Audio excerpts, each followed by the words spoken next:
দর্শক, আপনাকে যদি প্রশ্ন করা হয় বাংলাদেশের চট্টগ্রামে সর্বপ্রথম কে আলো জ্বালিয়েছিলেন, মানব সভ্যতা তথা মানুষের বসবাস চট্টগ্রামে সর্বপ্রথম কে শুরু করেছিলেন, মগ দস্যুদের উৎখাত করে চট্টগ্রাম অঞ্চলে সর্বপ্রথম কে মুসলিম শাসনের সূচনা করেছিলেন, দর্শক স্রেফ ইসলামকে প্রতিষ্ঠিত করার উদ্দেশ্য নিয়ে যিনি সব কিছু ত্যাগ করে প্রায় ৬০০ বছর পূর্বে বিখ্যাত সেই সাদা পাথরের বুক চেপে সুদূর আরব থেকে চট্টগ্রামে এসেছিলেন, যার প্রদীপের আলোয় আজ চট্টগ্রাম তথা এ অঞ্চল আলোকিত, যার চাঠি থেকে চাটগা এবং ক্রমান্বয়ে চাটগা থেকে আজকের চট্টগ্রাম।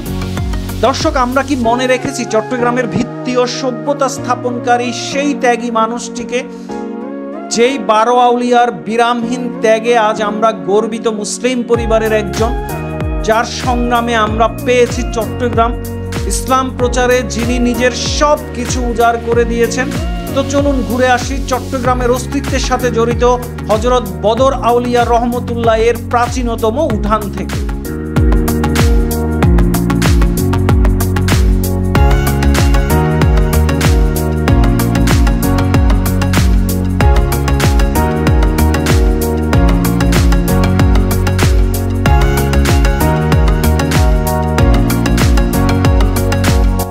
দর্শক, হযরত বদর আউলিয়া রহমতুল্লাহ এর আঙ্গিনায় পৌঁছাতে শুরুতে আপনাকে যেতে হবে শহরের প্রাচীনতম সড়ক জেল রোড বা আমানত শাহ সড়ক।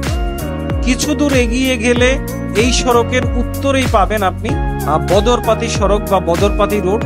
আর এই রাস্তার মাঝামাঝিতে আপনি পূর্ব পাশে দেখতে পাবেন ওনার উঠোনে প্রবেশের তোরণ বা গেট।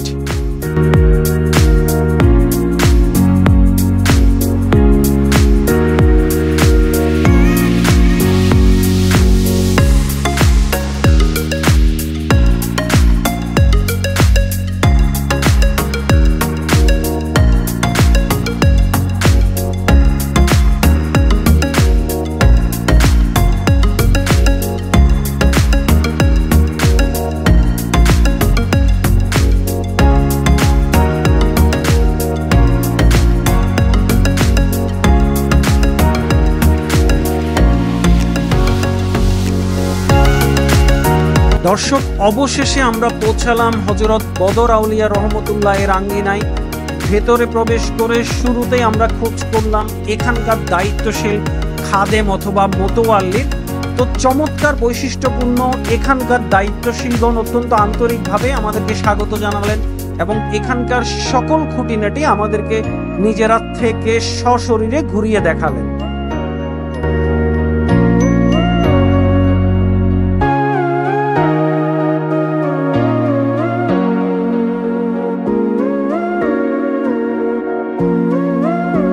দর্শক, স্ক্রিনে যেই কালো শিলালিপি দেখতে পাচ্ছেন দায়িত্বশীলদের বক্তব্য অনুযায়ী এটি হযরত বদর আউলিয়া রহমতুল্লাহ এর নিজ হাতে লেখা, আর যদিও এটির মর্মার্থ অবশ্য আমরা কেউ পড়তে পারলাম না।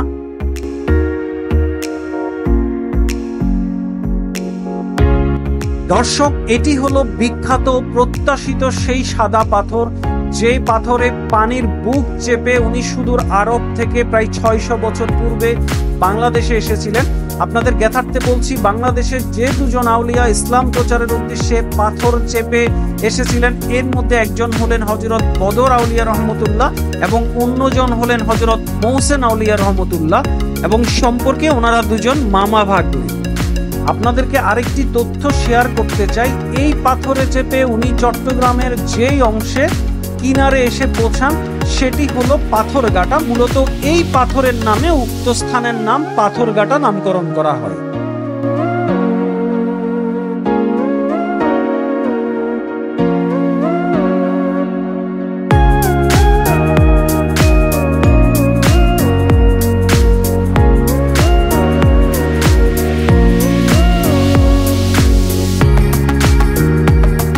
কর্তৃপক্ষ এবার আমাদেরকে নিয়ে গেলেন হযরত বদর আউলিয়া রহমতুল্লাহ পানির জন্য যে কুয়া ব্যবহার করতেন সেটি দেখানোর জন্য।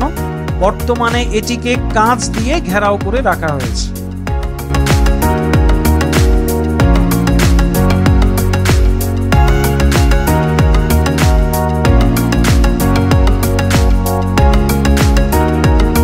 দর্শক, আপনারা যারা চাটি বা চাটিবাতি দেখেননি তাদেরকে বলছি, এটি হলো সেই চাটিবাতি যেগুলো ওনার স্মৃতি রক্ষার্থে রাখা হয়েছে। মূলত হযরত বদর আউলিয়া রহমতুল্লাহ এই জাতীয় চাটি জ্বালিয়ে চট্টগ্রামে প্রথম আলোর সূচনা করেছিলেন। জনশ্রুতি অনুযায়ী জিন এবং পরীদের সাথে একটি চুক্তিতে এসে এই মর্মে চাটি জ্বালিয়েছিলেন যে এই চাটির আলো যতটুকু পর্যন্ত পৌঁছাবে জিনরা ওনাকে ততটুকু জায়গা ছেড়ে দেবে কিংবা ততটুকু জায়গা পর্যন্ত ওনারা ডিস্টার্ব করবে না।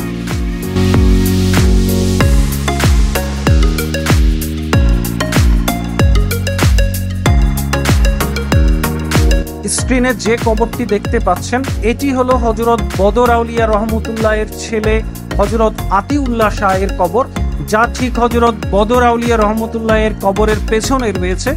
তো কর্তৃপক্ষ বলছিলেন যদিও শুরুর দিকে মূল গেট এই অংশে থাকলেও বর্তমানে এটি এখন পেছনের অংশ।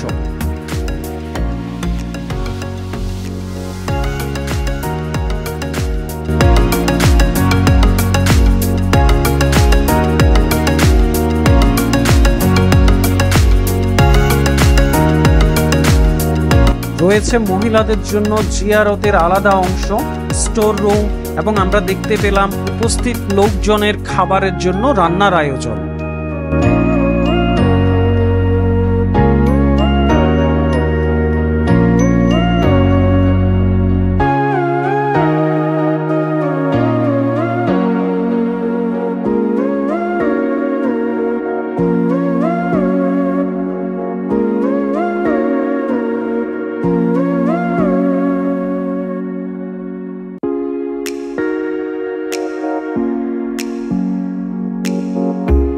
দর্শক, নড়ে চড়ে বসুন চট্টগ্রামের যাত্রা যার হাত ধরে, যার সংগ্রামের মধ্য দিয়ে আজকের চট্টগ্রাম প্রায় ৬০০ বছর পূর্বে যিনি পাথরে বেশে স্রেফ ইসলাম প্রচারের লক্ষ্যে নিজ পরিবার মাতৃভূমি ছেড়ে বাংলাদেশে এসেছেন।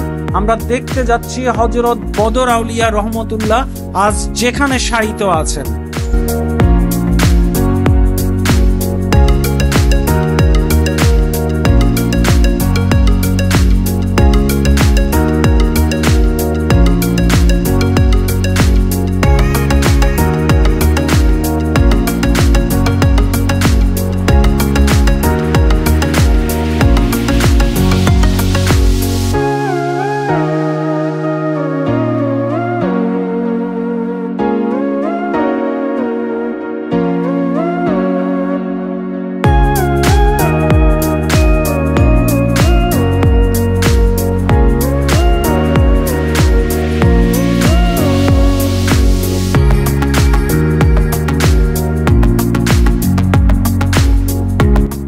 দর্শক, আজকের অভিযানে আমরা আন্তরিকভাবে ধন্যবাদ জানাতে চাই এখানকার মোতোয়াল্লি এবং ওনার ছোট ভাই জনাব আবুল বাশার, এবং বিশেষভাবে ধন্যবাদ জানাতে চাই জনাব মোহাম্মদ শফিকুল ইসলামকে, যিনি এখানকার খাদেম এবং সার্বিকভাবে আমাদেরকে পূর্ণ সহযোগিতা করেছেন।